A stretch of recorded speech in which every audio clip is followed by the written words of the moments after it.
যে সৌদি আরব কি আমাদের দেশের কিছু ভাইরা রোল মডেল, মানে সৌদি আরবে মাজার নাই বাংলাদেশে কেন হবে, সৌদি আরবে ঈদ নাই কেন বাংলাদেশে হবে, সৌদি আরবে ঈদে মিলাদুন্নবী নাই কেন বাংলাদেশে হবে, সৌদি আরবে ইয়ানবী সালাম আলাইকা নাই কেন বাংলাদেশে হবে। এখন আমি বলতে চাই বাইরে ভাই, সৌদি আরবের দলিল বহুত দিন দিছে, রাস্তুরে গেড়ি বেড়াই ধরে সৌদি আরব দেখায়। সৌদি আরব গত 2 দিন আগে কাবা শরীফের আদলে এরকম স্কিন বানায় দুনিয়ার নর্তকীদেরকে ল্যান্ডা নাচাইছে। রিয়াদের মতো একটা জায়গায় যেখানে পৃথিবীর বড় বড় নর্তকীরা উলঙ্গপনা, যারা সারাদিন উলঙ্গ থাকে তাদেরকে নিয়ে নাচাইছে। আমাদের কোনো মাথা ব্যথা নেই, পুরো দিন নাচাক অসুবিধা নেই, কিন্তু আমাদের হৃদয়ে দুঃখ পেয়েছে তামাম পৃথিবীর 250 কোটির উপরে মুসলমান হৃদয়ে কষ্ট পেয়েছে। সেখানে পিছনে যে স্কিনটা দিয়েছে সেই স্কিনের যে একটা ম্যাপ, যে একটা ডিজাইন, সেটা খানে কাবার ডিজাইন।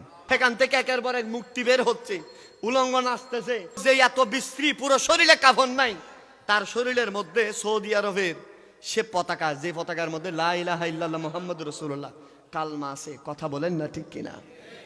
তাহলে আমার দেশের যারা সৌদি আরবের উদাহরণ দেয় তারা এখন কোথায়? সিরনি অভিযান দিয়ে পাওয়া যায় না, ঠিক কিনা বলেন?